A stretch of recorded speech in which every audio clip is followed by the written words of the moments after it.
Hi hello అందరికీ welcome to RLR health. ఇప్పుడు పిల్లలు చాలా అప్డేటెడ్గా ఉన్నారు.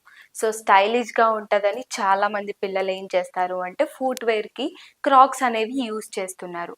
వాళ్ళ పేరెంట్స్ కూడా వాళ్ళ ఇష్టాలను కాదని లేక క్రాక్స్ అనేవి ఇప్పిస్తున్నారు. బట్ ఇక్కడే వచ్చింది మెయిన్ ప్రాబ్లం. అసలు చిన్న పిల్లలు క్రాక్స్ వేసుకోవడం వల్ల ఎలాంటి డిసడ్వాంటేజెస్ ఉన్నాయి, లేకపోతే ఫ్యూచర్లో ఏమైనా హెల్త్ ఇష్యూస్ వస్తాయా అనేది ఈ వీడియోలో తెలుసుకుందాం. అండ్ పిల్లలు ఆ ఏజ్లో గ్రోతింగ్ స్టేజ్లో ఉంటారు కాబట్టి వీలైనంత వరకు మీరు క్రాక్స్ అనేవి అవాయిడ్ చేయండి. ఎందుకు అంటే ఆ ఏజ్లో మనకి పిల్లలకి ఫూట్ దగ్గర ఇలా ఆర్చ్ లాగా వస్తుందన్నమాట. సో అలా ఆర్చ్ లాగా రావడం చాలా మంచిది. ఎందుకు అంటే అలా రావడం వల్ల ఫ్లాట్ ఫూట్ అనేది అవాయిడ్ అయిపోతుంది. సో ఈ క్రాక్స్ వేయడం వల్ల ఆ ఆర్చ్ అనేది డెవలప్ అవ్వడం జరగదన్నమాట. సో ఇలా జరగకపోవడం వల్ల ఏమైతుంది అంటే ఫ్లాట్ ఫూట్ అనేది వస్తుంది.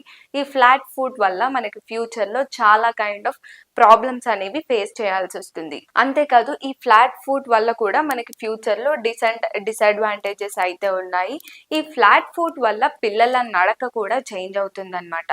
సో మీరు గుర్తుపెట్టుకోండి, మీరు ఎప్పుడైనా మీ పిల్లలకి క్రాక్స్ కాకుండా నార్మల్ ఫుట్వేర్ లేకపోతే ఆర్చ్ ఉండే ఫుట్వేర్ ఇప్పించడానికి ట్రై చేయండి.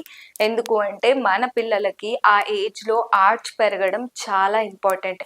ఈ ఫ్లాట్ ఫుట్ వల్ల ఇంకా వేరే కైండ్ ఆఫ్ డిఫికల్టీస్ కూడా రావడానికి ఛాన్సెస్ ఉన్నాయి. సో మీరు కూడా మీ పిల్లలకి క్రాక్స్ ఇప్పిస్తున్నారా? అయితే ఈ వీడియో మీకోసమే. ఐ హోప్ మీకు ఈ వీడియో యూస్ఫుల్ అయిందని అనుకుంటున్నాను. సో మరిన్ని హెల్త్ అప్డేట్స్ కోసం చూస్తూనే ఉండండి ఆర్ఎల్ఆర్ హెల్త్.